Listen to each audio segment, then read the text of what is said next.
Hey everyone, welcome to today's case study. I'm Peter Barron. And let me introduce you to Steve Bristol. So Steve's an old friend. He is a longtime school person, was at Hun School for a long, long time. And now he's currently a senior consultant at Triangle Associates, where he does all sorts of work with schools around strategy. And, one of the passions that Steve has is around faculty sustainability. It's something that he thinks deeply about and he cares a great deal about as well. And, Steve, I've said this before, and maybe some people who've watched this will probably they're like, all right, Peter, enough already. But, I've spoken with, 70, 80 heads of school. NAIS has put out research, and one of the main concerns that heads are reporting is around recruiting and retaining staff. And that has been a real challenge of late. And I've got a lot of ideas as to why, but that today we're going to explore that topic. But before we do, hey, just give yourself a little bit of props here. You can do a little intro, let people know a little bit about you and the work that you do at Triangle. Great. Thanks. Well, thanks for inviting me, Peter. I'm super excited to have this conversation. I think it aligns well with the work you're diving into and trying to figure out how do we sustain our schools. And, as we'll talk about, I think, the people that work in them are going to be the core foundation of that process, and trying to solve some of the challenges they're feeling is going to be a big part of it. As you said, I'm currently the senior consultant at Triangle Associates. Triangle works with independent schools, higher ed, around strategy, governance, leadership, enrollment management, faculty sustainability, and similar to you, we're trying to work with schools to help them be successful and survive in this landscape. Prior to Triangle, I spent 30 plus years in independent schools. I'm a product of the system. I opened it as a teacher, coach, dorm head, standard old-fashioned triple threat, where I did a little bit of everything. And back in those days, if you were a dorm head, you were the only one in the dorm. There were no duty teams in those days, so it was a full-time job. Back in my day. and it's been, it's interesting for me to reflect back on that time and then look at kind of what a faculty's role looks like today. I finished my career in schools as the associate head of school, as you mentioned, at the Hun School in Princeton, where I ran the admissions and financial aid offices, oversaw strategic planning, technology, summer and auxiliary programs. Again, I'm the poster child for wearing a lot of hats in schools over the years, I think. And this idea around faculty sustainability has really occupied my mind for a while now. I think it is, as I said, I reflect back on when I started and what the job looked like and how it felt and why I loved it. And recently, I've been concerned that feeling's been lost, and I think our faculty are starting to question what they're getting out of this as a career, and in an effort to keep our industry going, I really wanted to dig into this with schools and say, is there a way we can kind of reclaim that energy and that commitment and that enthusiasm for the work we do? I could see this trend coming before COVID, but then I think COVID was an incredible accelerant to it. I think faculty were starting to feel the pressure and starting to really struggle genuinely. And then COVID happened, and we asked them to make the world's largest pivot and start teaching online with these new tools. And I think, like I said, I think that accelerated a trend that had already existed in a lot of schools. So let's talk about, what I love about where we're going to go is you're going to offer solutions, like ideas around how to create better environments. But what is the current state of faculty sustainability? And thinking specifically, not just about faculty on staff, but also what does that mean for future hires and bringing more people into the system? Yeah, I mean, I can't remember too many days in the last couple of years where I haven't read another article saying that everybody's leaving the profession. That they're teachers, and it's not an independent school, isolated situation. It's a public school too. That the profession is genuinely struggling, and one of the things I sort of fall back on a lot, teaching's hard. This is an incredibly difficult job. You know, you have to be prepared to coordinate a focused, dynamic room full of teenagers for 50 straight minutes, 4 or 5 times a day. You can't mail that in. You're going to be called out as a fraud really, really fast. So the pressure on teachers is significant. And when we started to, for the years when I started as a teacher, I knew I just had to have enough content in my back pocket to get through 50 minutes. That was the baseline. I did my homework, I did my research, I had 50 minutes worth of information. Now, they've got to be collaborative and creative and use technology and be student-centered, and they have to do a lot of different things other than just be a master of content. And there is a whole skill set there that is pretty significant. And that change happened really, really fast. You walk into a August opening of school faculty meeting and they start talking to you about student-centered learning and experiential learning and all of those things. And they said, yeah, we want you to do this next week when classes start.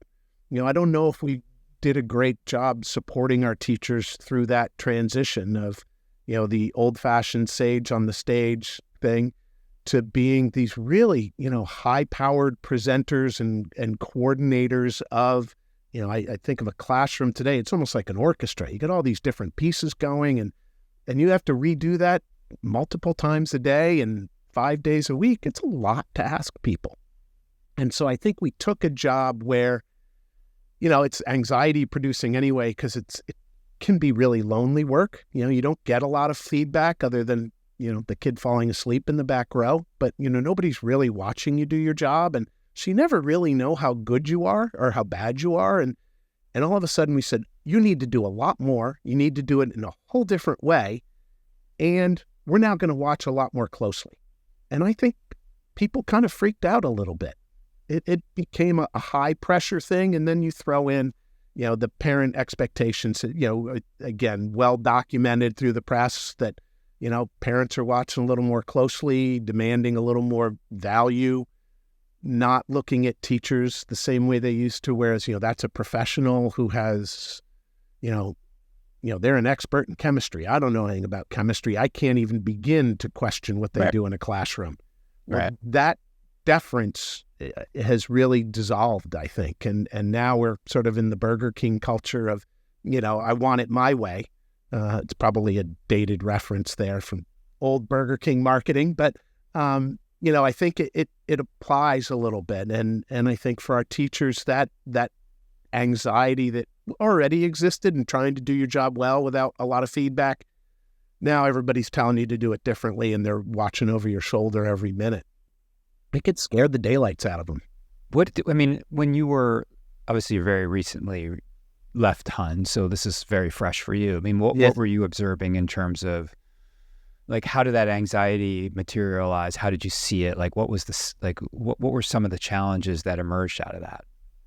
Yeah, it's little things. I think, not just little things, but I think our faculty, like I said, there was definitely anxiety. There's grumbling, the lunch tables got a little more edgy, those conversations of, it used to be, hey, I stayed up and corrected 60 papers last night. Well, I stayed up and corrected 85. And, there was sort of a competitive misery there, but there was a shared misery there in teaching that, we were all doing the same thing and we're all in it together.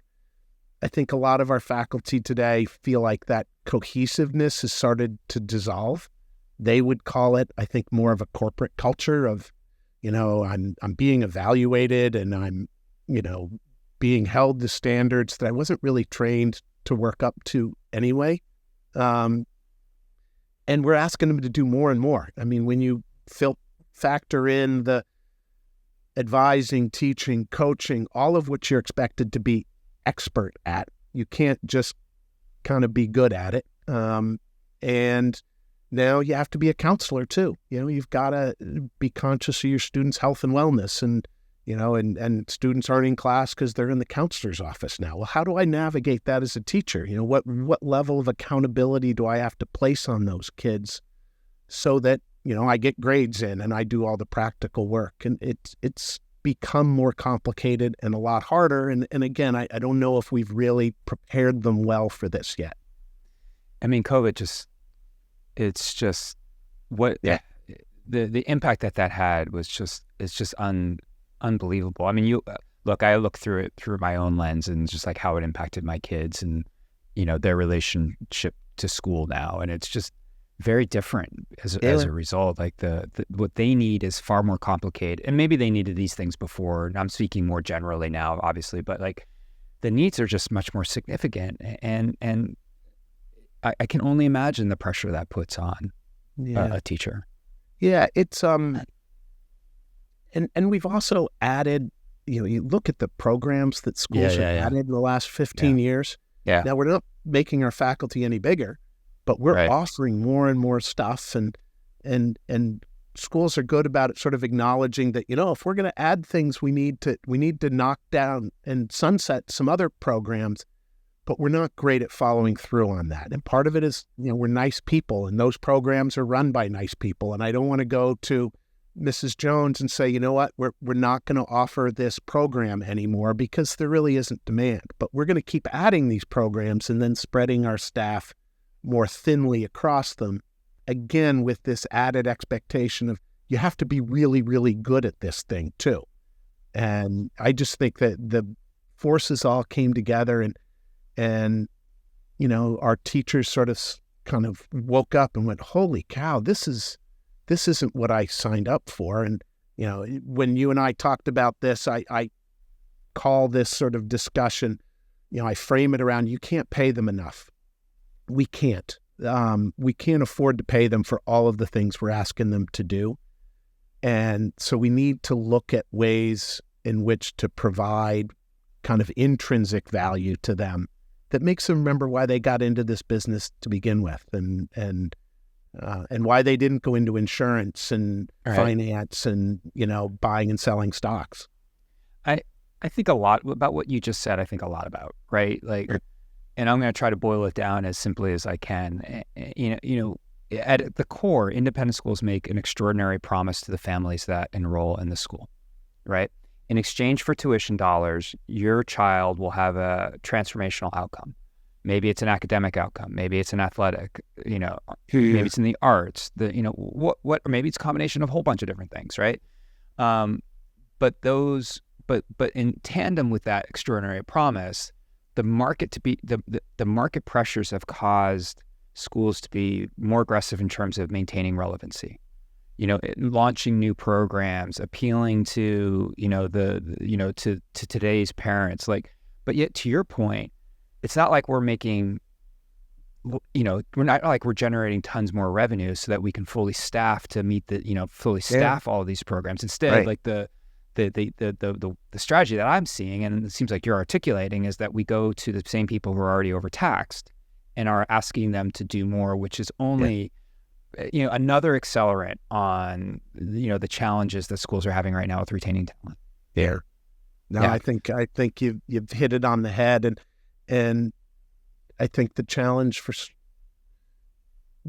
at schools is all of these things are kind of happening around us, and there isn't really an opportunity to catch your breath and kind of reimagine what we're doing, and I think part of that process is, and I'm an old school guy, is stepping back to your mission and saying, what is it that we at Bristol Academy are going to do for kids, and how are we going to deliver on that, and how do we stay true to that promise? How do we hire people that are aligned with that promise? And while we're all very similar, we're also all very, very different. And I don't have to have every program that every other school has. I have to be great at the programs I have, and I have to have people that provide that build relationships with my kids, that build relationships with my families, that are invested in this mission that Bristol Academy has identified. And that recommitment is, I think, an essential part of this sort of process of, how do we stop the trend and stem the tide?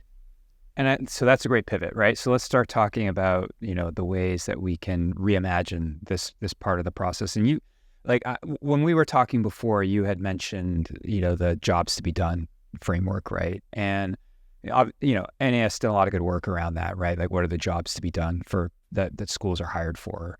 You're actually pivoting and thinking about it from the faculty point of view. So talk about that. I want to make sure that I have good clarity on it. One of the things a strategy that I've been sort of working with and talking to schools about is, a little bit of, let's take a giant step back and let's build a matrix kind of all of the things that we're doing. We're teaching English 9, we're teaching English 10, we're teaching chemistry, we're teaching Latin, we're offering soccer, field hockey, fencing. We have performing and visual arts, we have drama, we have robotics, all of these things that we need faculty to be engaged with. And then you start to plug in your teachers to see, hey, where are we strong and where are we weak? And make this the foundation for your hiring. So rather than saying, oh, I've got an opening in math, I need to go find the most high-powered, accomplished, educated math professional I can. And if she can do some other things, boy, isn't that great? If I can plug her into JV field hockey and, a club of some kind, that's a good hire. And I would argue not necessarily, because you're devaluing all these other programs that you're telling families you actually do value. And so why not look at your math department and say, hey, it's really strong. We have 4 teachers that can teach AP level. We've got, a couple of really high-powered mathematicians. We can give up a little ground in our hire there. Maybe get someone to do Algebra 1 and geometry who has a broader range of skills that we're going to fill some of these other empty boxes with, or some of these areas where we're a little weaker with. When you hire that person, you make it clear that this is why we're hiring you. We think you bring great relational skills, great kind of extracurricular skills. You're actually a little thinner on the academic side than normal. So part of the hire is we're going to commit to you. We're going to pay for some professional development for you in math so you can grow in that area. We're going to invest in you as a professional teacher. We think you'll be really good at it. And have that clarity of purpose when you hire that teacher. You're going to fill out the range of other offerings with a quality person. And you're going to be okay in the math department. And a big piece to that is, our academic programs have all shifted away from content to skill development. But I think we're still hiring for content.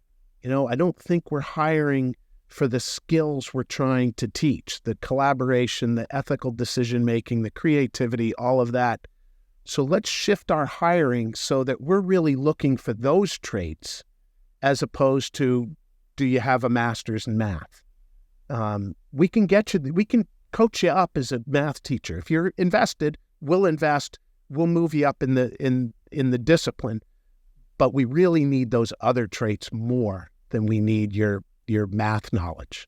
And, I fall back on, I'll put a plug in for a book here that has become my Bible lately. It's Setting the Table by Danny Meyer. Danny Meyer runs New York restaurant group. He's become world famous. Shake Shack. Come on, Shake man. Shack and all of these other places. And I stumbled into a podcast, and then I read Danny's book 73 times and listened to it audio. He talks about the way he staffs and the way he hires, and it really resonated for me with schools. And he talked about, you want 100% of your employee. Part of that is going to be their skills, their technical skills at the job. And part of it is going to be their character, their work ethic, who they are as a person, their mission alignment with your organization, all of those things. And what he would argue is you want to hire 51 percenters. 49% of that 100% employee is skills, is can you do the job technically? The 51%, the greater percentage, is are you the right person? Do you have the right character traits? Are you a good team member? Can you build relationships? Are you going to be mission aligned? All of those things. And I bought into this pretty deeply, and he goes in great depth around how he hires and the things he looks for. It's a really, really powerful business structure to follow. But I think in the school world in particular, it really is outstanding. I'm going to push back on you there for a second. Like when Please. you say a business structure, what you just said to me was 51% skills. Like, do you have the domain understanding that you can be 49%. Sorry, 49%. Yeah. And then the 51% is character. It's Yeah. like all these other things. Like that is not a business framework, right? That is just like, how do you build healthy organizations? Whether Right. you're Danny Meyer with a massive restaurant organization or your school with 200 faculty, like organizational culture is so important because that then fuels like so many different aspects of your program, right? We've used accelerant a bunch of times in this case study so far, but like it is an accelerant to growth, an accelerant to good things. How can schools do it? Like, so, like how do they start to do this assessing of the 51% versus the 49%? Yeah, I think, and I'll put my admissions director hat on. Schools do it every day in choosing students. Sure. More and more, we are looking at character traits above sort of these objective standardized tests. And, you look at programs like Harvard's Making Caring Common, the Character Collaborative, organizations and are going out of their way now to look at ways to, and it gets a little dicey, and here I'll concede, to sort of measure character. I try to avoid going there, but to at least find it, to look for it, to see if it's there. And I think the way you do it as a school, and I learned this through work at the Character Collaborative. Swarthmore College does a great job, and they did this a few years ago, where they went in and did a bunch of internal research, and they identified a half a dozen character traits that they thought led to success at Swarthmore. So it was very unique to them, very distinct. And they said that, we're looking for kids who have X, Y, and Z character traits. And then they turned it into a marketing campaign and said, this is what you need in order to be a successful Swarthmore student. So they're explicit about it. What's a Swati, I think they call it, or a Swarthy, I'm not sure which it is. But they did the research and they said, these are the traits. Is it intellectual curiosity? Is it work ethic? And then they leaned into it and they went and turned it into an admission strategy. I would argue we could do the same in recruiting faculty. What are the faculty traits that make a great teacher in our school? And let's lead with that when we recruit our faculty. We sit down with them, we say, these are the things that are really, really important to us. Let's ask you some questions about kind of who you are in that context. And we're going to assess your skills as a teacher and your content knowledge. We're not going to neglect that. But this idea of, who you are as a person, how you engage with people, how do you maintain your relationships? Going back to Danny Meyer, he asked some great interview questions. What's the greatest misperception others have of you? And it's a great way to say, there's a little humility that has to be in that, and a little recognition of how do people see you, and a little self-awareness. What are your personal goals? Where would you be? Where would you like to be if money and time were not obstacles? So what's your, what really drives you? And, what's something that happened to you that changed your life forever? So if you start to do your interviewing in a different way, and you start to flesh out, is this person kind? Is this person curious? Is this person work hard? Are they empathetic? Those are some things that I think make up great teachers. But I don't know if we really have a structure in place in hiring to assess that and to flesh that out and to identify that kind of a fit. So, like, if you were to put a structure in place to do that, how would that get facilitated? Yeah, I mean, I think, like I said, I think you're leaning into it right from the start, but you also have to walk that talk. Like, if you're going to market yourselves as valuing these things above all else, then there's an internal process that's going to have to happen first. You need to bring your current faculty into that philosophy and I would argue mission. And we talk a lot about kind of why are our faculty struggling right now, is I think they're a little disconnected from mission, and they forget that this is powerful work we do. It's got incredible intrinsic value. Bring them into that conversation, remind them regularly of the importance of our work and the value of our work, and that it is collaborative. We're going to do this together in this institution, under this umbrella. You are part of something unique and special here. And then when you go to recruit, you're going out there with a consistent message. And when they come to visit your campus, a potential teacher, they're hearing that same vibe from your faculty. They're seeing it in action. And all of a sudden, you have people wanting to come work for you. That's the value that brought us all into schools to begin with. I mean, it's the word of mouth. None of us thought we were going to get rich at this, but there was an added value that I think now needs to be intentionally nurtured amongst faculty. So let me ask you this question. Yeah. Faculty are under pressure. They're feeling, maybe they're feeling disconnected to mission, like you had said. How do you create the proper structures so that their voices are heard, right? Like that they can express, how they're feeling in the moment, and make it so that it's a safe way to do it. Yeah, that's a really good question, and it's it's building trust, and it's building those relationships authentically. I think at times we fall back on, let's make sure, what are we going to give them for a holiday gift? Our faculty's feeling cranky. It's winter. They've been going hard. What can we give them that'll make them not be mad at us anymore? It's bridging that. Somewhere along the line, being an administrator became a 4-letter word. You became, it was an us and them in a lot of schools still, and rebuilding that relationship around trust, and I think around mission, around, hey, I value you as a professional teacher. You're not an employee here. I think you're a professional. I'm going to treat you like one. I'm going to celebrate your work when it's mission aligned. I'm going to create opportunities for you to grow professionally. I think some schools have started doing this. I know some small companies do this. If we sent the English department on a retreat for 4 days to a really nice place and said, we want you to kind of redo your scope and sequence of the high school English classes in an intense kind of a way, and we're going to finance it. This is a professional growth, pedagogical endeavor, but we're going to send you to a nice place, and you're going to have a couple of nice dinners thrown in there, and, they start to feel like professionals.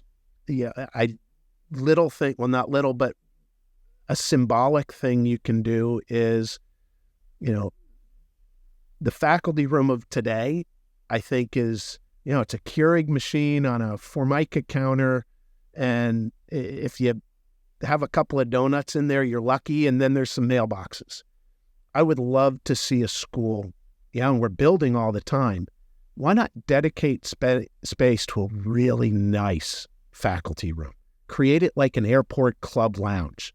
There's comfortable space. There's workspace for individuals and groups. We all have great food service systems now, so you could put in nice coffee, fresh pastries, fresh fruit every day, and it wouldn't cost you a penny. Create professional workspace for them where they can collaborate and they can come together as professionals, share their hopes, dreams, and, the kid that drove them nuts in class this morning, and give them that professional space to be adults. And they love being with kids, but you need a break. And if they would feel that investment of, we think you are so important, we're going to give you this really nice spot. But I think faculty rooms are shrinking every day because space on campus is becoming so scarce for all of the new programs that they're the ones getting sacrificed, and we're not showing them the importance that they have to the success of the institution. They're not, Danny Meyer again will talk about who are your constituents and how do you prioritize them. We've got students, parents, teachers, alums, trustees. Who's the most important, and what are you doing to maintain them? I would argue your faculty might be your most important. And yet I think we treat them as fourth or fifth on the list in terms of their needs. So I love that. If go tour a WeWork to see how to set up a really cool space. Exactly. To feel, right? That was the other kind of model in my head is, right. Is you can have workstation, because the alternative, and this is what schools are finding, is you don't have enough office space for everybody to have a private office. A lot of schools, you're sharing a classroom with somebody. So if we're expecting you to maintain a relationship with a parent, let's say, it means you have to answer your email. Where do you go to answer your email? A lot of them go to the school dining hall now. It's not very private. And if they have to make a phone call, let's create professional workspace for them. So as you can see, I got a basketball over my left shoulder. I think it's to your right. Yeah. I think a lot about, I think professional sports teams have figured this out, right? So here I live in Seattle. In my neighborhood, they're building the new practice facility for the Seattle Storm, which is the WNBA team here. Yeah. This thing is unbelievable. It is beautiful facility. You look at the renderings, and what does that accomplish? One, it gives them a good place to practice their craft. It makes them feel valued. It creates good culture because now they're surrounded, with like all the professional amenities that they feel like they need to be successful. And what I'm hearing from you is, well, let's just take a page from their book and create those similar spaces on campus for faculty so that they're feeling all of those things that I just kind of listed out just a second ago. Yeah. No, I think we need to look for ways to show them we respect them as a professional. Because, tied to that is, you don't want all of your teachers aspiring to be administrators because they want an office and they want respect. I want great teachers to stay being great teachers because that's who they are. That's what they are. So you have to create different ways of celebrating that professionalism and honoring that work.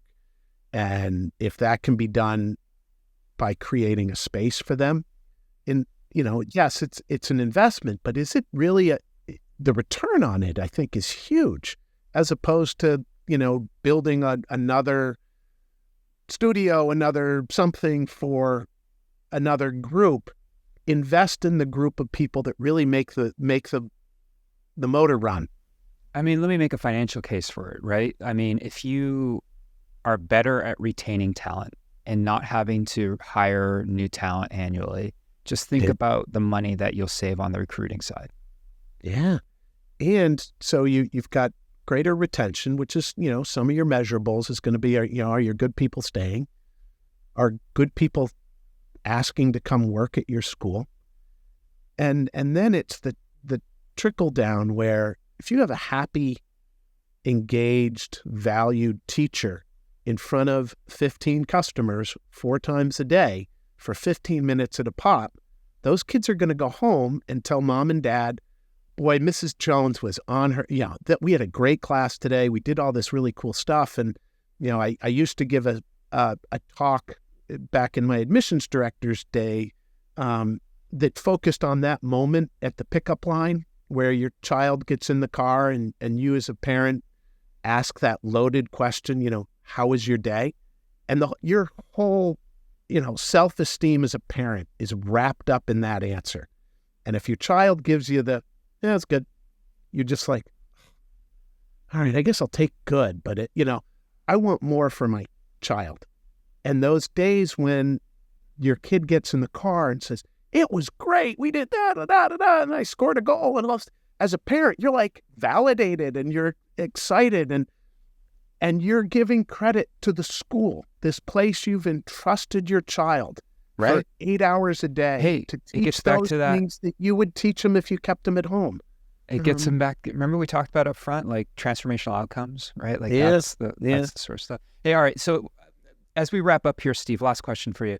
I imagine there's somebody watching this and they're thinking, Steve is making a lot of sense, but where do I start? Like what would you offer? What advice would you offer in that case? I think it's taking an objective look at what are you asking your faculty and staff to do every day? And is that a realistic expectation? I think we tend to look at our program and our experiences entirely through the student lens, as you should. I mean, that's a very, very important lens too. But what the leadership of that experience, your teachers and your staff and your administrators, you have to be honest about what you're asking them to do. And I think, creating this master matrix of, where are we good and where are we not good and where are we covered? And, another little trick I used to employ all the time was every school has the super dedicated, loyal, they will do everything. They volunteer for everything. They put their heart out all the time. They are your authentic teachers in the traditional sense. When they start to complain at the lunch table, when they start to grumble, you're doing something wrong, because they're good people and they are totally invested. And often schools will overload those people in order to not have the weaker ones do as much, because they're not effective at it. It's not working. So we'll minimize that damage. But now we're loading up on these great, generous, wonderful teachers. And so figure out who your barometer teachers are and talk to them and engage with them because they're the ones willing to do more. That's the value you have to get out of individuals at schools, because you don't pay them enough or you can't pay them enough. You need to have them work beyond the salary. And so then it's what's the value they're getting? They're getting it because they love kids. They want to be part of a mission-based place that's engaging, that is doing really good work for families and for kids. That's the value they got into the business for. But if they're kind of grumbling and feeling undervalued, you have to listen to that and then start rebuilding from there, I think. Great advice. Great way to end this. You had mentioned kind of doing an audit of what they're doing to understand, is it too much? And I think one really easy way to do that is go pull the last couple of years of job descriptions that you've written and ask the question, would you want to do that job? Yeah.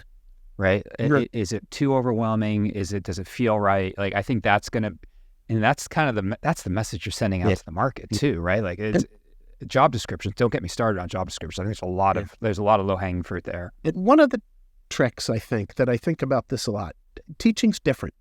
We talk about it as being a lifestyle choice.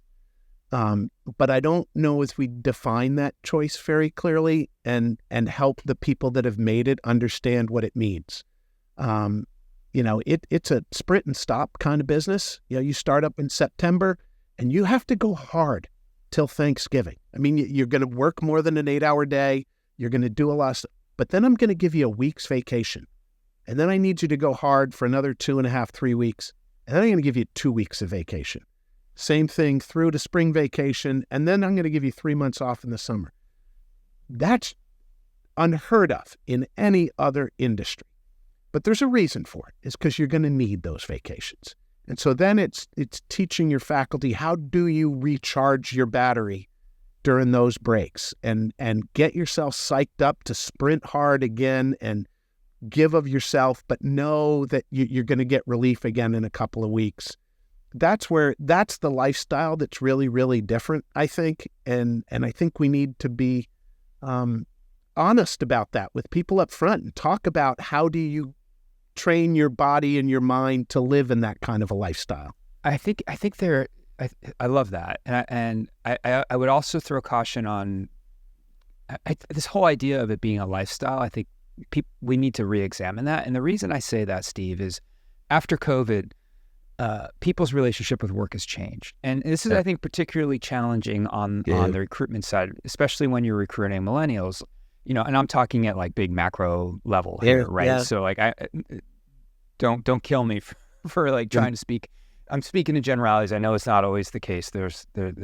But generally speaking, the millennials want work to revolve around life, not life to revolve around work, right? And so that shows itself in different ways. It may mean, hey, I work best from 2 to 10, 2 in the afternoon to 10 at night.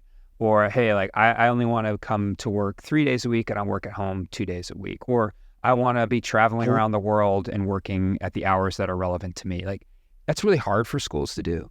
Yeah. So, I would there's like conflict that's emerging, right? And be open about that. But I can give you a lifestyle that allows you to take 3 long vacations through the year. But I need you to come to work every day. You can't work from home unless, we have a pandemic. But, and I think it's just being honest and upfront and authentic with people about the nature of our work has to be in person. It's relational. That's where the substance is. I have pushed back on schools that have done a lot of, promoting of all of the opportunities off campus.